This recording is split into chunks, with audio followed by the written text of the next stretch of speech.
నమస్తే అందరికీ. ఇప్పుడు నేనైతే మా హోటల్లో చేసే ఇడ్లీ కారం అనేది ఎలా చేయాలి ఏంటనేది చూపిస్తాను. చాలా సింపుల్గా ఈజీగా ఇంట్లో చేసేసుకోవచ్చు. మా హోటల్లో ఇదైతే చాలా ఇష్టంగా తింటారు. ఇంకా ఇంటికి కూడా ప్యాకెట్ అనేది కట్టించుకొని వెళ్తారనమాట. కారపొడి ఇది వేడివేడి అన్నంలో కొంచెం వేసుకొని నెయ్యి వేసుకొని తింటుంటే ఉంటుంది అబ్బబ్బబ్బా, ఇక స్వర్గమే అనుకోండి. ఇడ్లీలు కూడా చూసారండి ఎంత సాఫ్ట్గా ఉన్నాయో. ఇవి మా టిఫిన్ సెంటర్లో ఇడ్లీలే. ఇట్లాంటి మెత్తటి ఇడ్లీలో ఆ కారపొడి నెయ్యి వేసుకొని తింటుంటే చూసేయండి ఇంకెలా చేసుకోవాలో ఏంటనేది. కారపొడి మీరు కూడా ఇంట్లో ట్రై చేయండి.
చూసారుగా ఎలా వేయించుకోవాలో. ముందు ఎండుమిరపకాయలు వేయించుకోవాలి, దాని తర్వాత కరివేపాకు, ఇంకా ధనియాలు, జీలకర్ర, పచ్చిశనగపప్పు కూడా వేసుకోవచ్చండి. నేనైతే వేయను. ఇంకా ఇవన్నీ వేయించి పక్కన పెట్టేసుకొని చల్లారిన తర్వాత మిక్సీ పట్టుకుంటాను.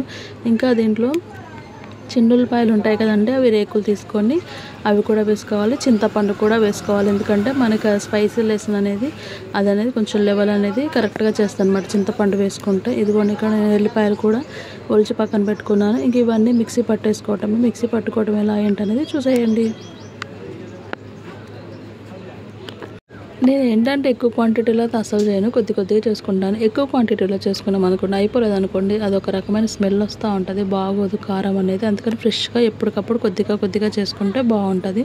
నేనైతే అలాగే చేస్తాను. మీకు కూడా కావాలంటే కొంచెం చేసుకోండి, నచ్చినట్లయితే ఇంకెప్పుడు ఇదే ప్రాసెస్లో చేస్తూ ఉండండి, చాలా బాగుంటుంది. ఇది పిల్లలకు కూడా బాగా అరుగుదల ఉంటుంది అన్నమాట. జీలకర్ర వేస్తాం కదా, అన్నం అది అరుగుతుందన్నమాట. చిన్నపిల్లలకు ఎవరైనా ఉంటే వేడివేడి అన్నంలో కొద్దిగా వేసుకొని లైట్గా వేసుకొని కారపొడి దాంట్లో నెయ్యి వేసుకొని పిల్లలకు తినిపిస్తూ ఉంటుంటే వాళ్ళు ఎంతో ఇష్టంగా తింటారు. మనకు కూడా వాళ్ళకి కడుపు నిండింది అని ఆనందం అనేది ఉంటుందన్నమాట. వాళ్ళకి ఆకలి అనేది బాగా వేస్తుంది ఇట్లాంటి కారపొడులు అనేవి పెడుతూ ఉంటే. చిన్నప్పుడు మన అమ్మమ్మలు, బామ్మలు, నాయనమ్మలు ఇదే పెట్టేవాళ్ళు అనమాట అంతా. ఇది ఇంకా చింతకాయ పచ్చడి ఉంటుంది కదా, అది కూడా వేసి కొద్దిగా నెయ్యి వేసి చిన్నపిల్లలకు తినిపించేవాళ్ళు. మీరు ఒక్కసారి చేసుకుని ఎలా ఉంది ఏంటనేది కామెంట్స్లో కామెంట్ చేయండి.